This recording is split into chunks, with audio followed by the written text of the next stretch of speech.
আসসালামু আলাইকুম, সবাইকে পবিত্র ঈদুল আজহার শুভেচ্ছা। সবাইকে ঈদ মোবারক। আপনারা কিন্তু এই ধরনের পোস্টার খুব সহজেই তৈরি করতে পারবেন। আমি একটি কিন্তু আপনারা কিভাবে তৈরি করবেন আমি সেই প্রসেসটুকু দেখাবো, যাতে খুব সহজেই আপনারা ঈদুল ফিতরের ঈদুল আজহার পোস্টার ডিজাইন করতে পারেন। সো ঈদুল আজহার পোস্টার ডিজাইন করার ক্ষেত্রে আপনাকে একটি ছোট্ট একটা অ্যাপ্লিকেশন ডাউনলোড করতে হবে। সেটার জন্য আপনারা গুগল প্লে স্টোরে চলে আসবেন, এখানে এসে সার্চ করবেন ঈদ পোস্টার বা ঈদ মোবারক। এটা লিখে সার্চ করার পর আপনার সামনে এরকম ইন্টারফেস শো করবে বা এই অ্যাপ্লিকেশনটি আসবে। দেন আপনারা এই অ্যাপ্লিকেশনটি এখান থেকে ইনস্টল করে নেবেন এবং এই অ্যাপ্লিকেশনটির লিঙ্ক এই ভিডিওর ডেসক্রিপশনে দেওয়া থাকবে, সেখান থেকে আপনারা চাইলে খুব সহজেই ইনস্টল করে ব্যবহার করতে পারেন। সো আমি অ্যাপটি এখান থেকে ইনস্টল করে নিলাম। সো তারপর এখান থেকে ওপেনে ক্লিক করব। ওপেনে ক্লিক করার পর আপনারা যদি এই অ্যাপটি অ্যালাউ পারমিশন চাই, তখন আপনারা অ্যালাউ দিয়ে দেবেন। সো আমার ক্ষেত্রে অ্যালাউ চাইছে, সো আমি অ্যালাউয়ে ক্লিক করলাম। অ্যালাউ ক্লিক করার পর আপনাদের সামনে এরকম ইন্টারফেস শো করবে। সো এখন আপনাদের কাজ হচ্ছে, উপরে দেখতে পারবেন বেশ কিছু অপশন, সেখান থেকে আপনারা দেখতে পারবেন 2 নম্বর অপশানে থাকবে ঈদুল আজহা। জাস্ট আপনারা ঈদুল আজহা অপশানে ক্লিক করবেন।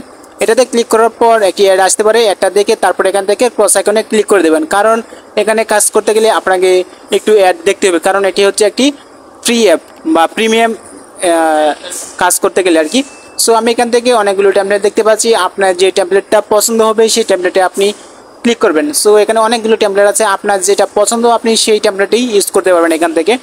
সো প্রিমিয়ামের ক্ষেত্রে আমি একটা দেখে দিচ্ছি প্রিমিয়ামটা। সো আমি ধরুন এটাকে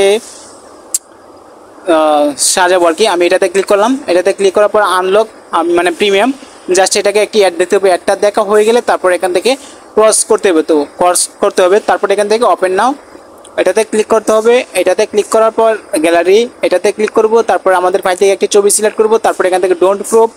তারপর এখান থেকে আবার একটি অ্যাড আসতে পারে, অ্যাডটি এখান থেকে কেটে দিব। তারপর এখান থেকে আমরা ছবিটাকে এভাবে আমরা মন মতো জায়গায় বসিয়ে দিব।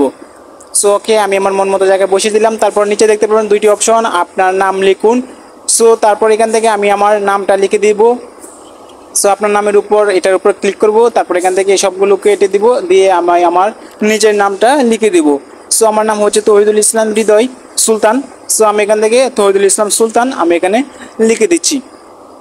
সো ওকে, আমার নাম লেখা হয়ে গেছে। তারপর এখান থেকে এখানে আপনার পদবি, জাস্ট আপনি যদি ব্যবসা করেন বা কোনো ধরনের চাকরি করেন সেটা আপনি এখান থেকে উল্লেখ করতে পারেন, বা আপনি না চাইলে না।